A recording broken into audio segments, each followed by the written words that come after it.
Champion of the World, Chapter 2, The Big Friendly Giant.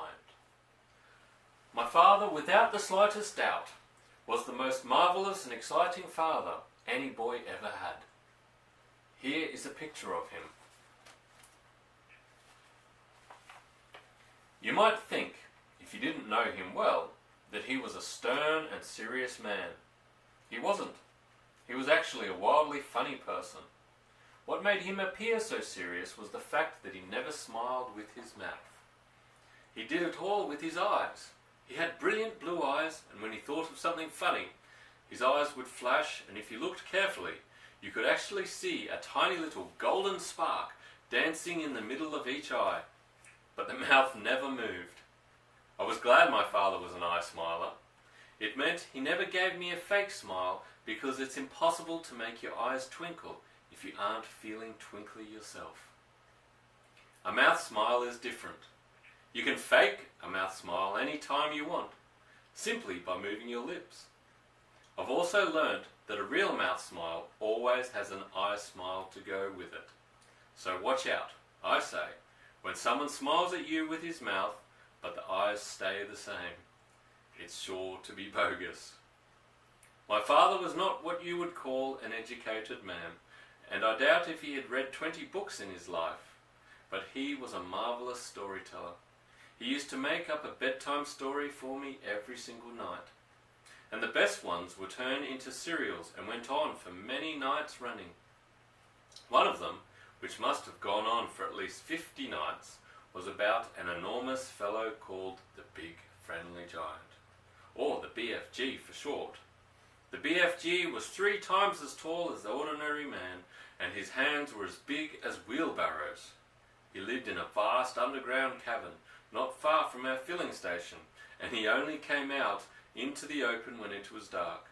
Inside the cavern, he had a powder factory where he made more than 100 different kinds of magic powder. Occasionally, as he told his stories, my father would stride up and down, waving his arms and waggling his fingers, but mostly he would sit close to me on the edge of my bunk and speak very softly. The Big Friendly Giant makes his magic powders out of the dreams that children dream when they are asleep, he said. How? I asked. Tell me, how, Dad? Dreams, my love, are very mysterious things.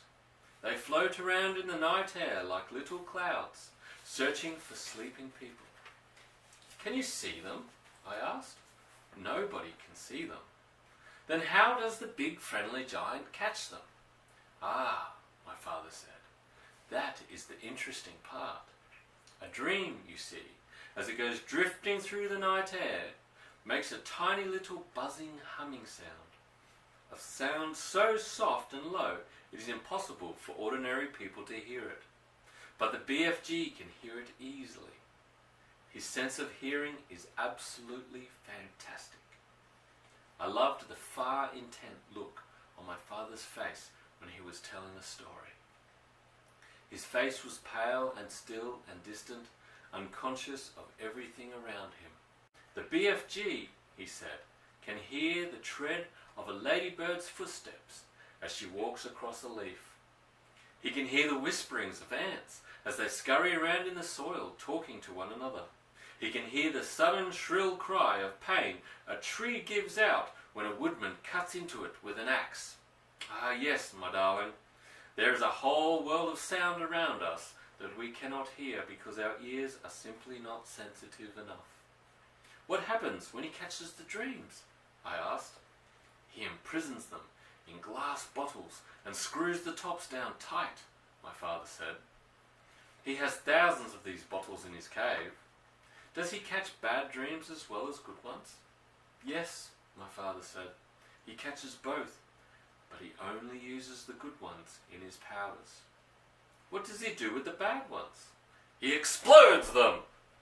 It is impossible to tell you how much I loved my father. When he was sitting close to me on my bunk, I would reach out and slide my hand into his, and then he would fold his long fingers around my fist, holding it tight. What does the BFG do with his powders after he has made them? I asked. In the dead of night, my father said, he goes prowling through the villages searching for houses where children are asleep. Because of his great height, he can reach windows that are 1 and even 2 flights up. And when he finds a room with a sleeping child, he opens his suitcase. His suitcase, I said. The BFG always carries a suitcase and a blowpipe, my father said. The blowpipe is as long as a lamppost. The suitcase is for the powders. So he opens the suitcase and selects exactly the right powder. And he puts it into the blowpipe. And he slides the blowpipe in through the open window, and poof! He blows in the powder. And the powder floats around the room, and the child breathes it in. And then what? I asked. And then, Danny, the child begins to dream a marvelous and fantastic dream. And when the dream reaches its most marvelous and fantastic moment, then the magic powder really takes over. And suddenly the dream is not a dream any longer, but a real happening. And the child is not asleep in bed. He is fully awake and is actually in the place of the dream, and it's taking part in the whole thing. I mean, really taking part in real life. More about that tomorrow. It's getting late. Good night, Danny. Go to sleep. My father kissed me, and then he turned down the wick of the little paraffin lamp until the flame went out. He seated himself in the front of the wooden stove, which now made a lovely red glow in the dark room.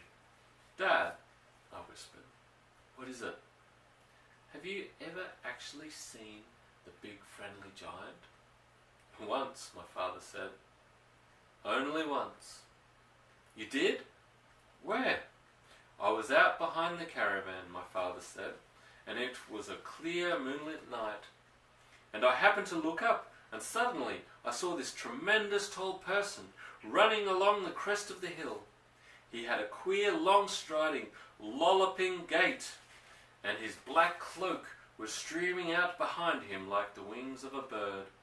There was a big suitcase in one hand and a blowpipe in the other, and when he came to the high hawthorn hedge at the end of the field, he just strode over it as though it wasn't there.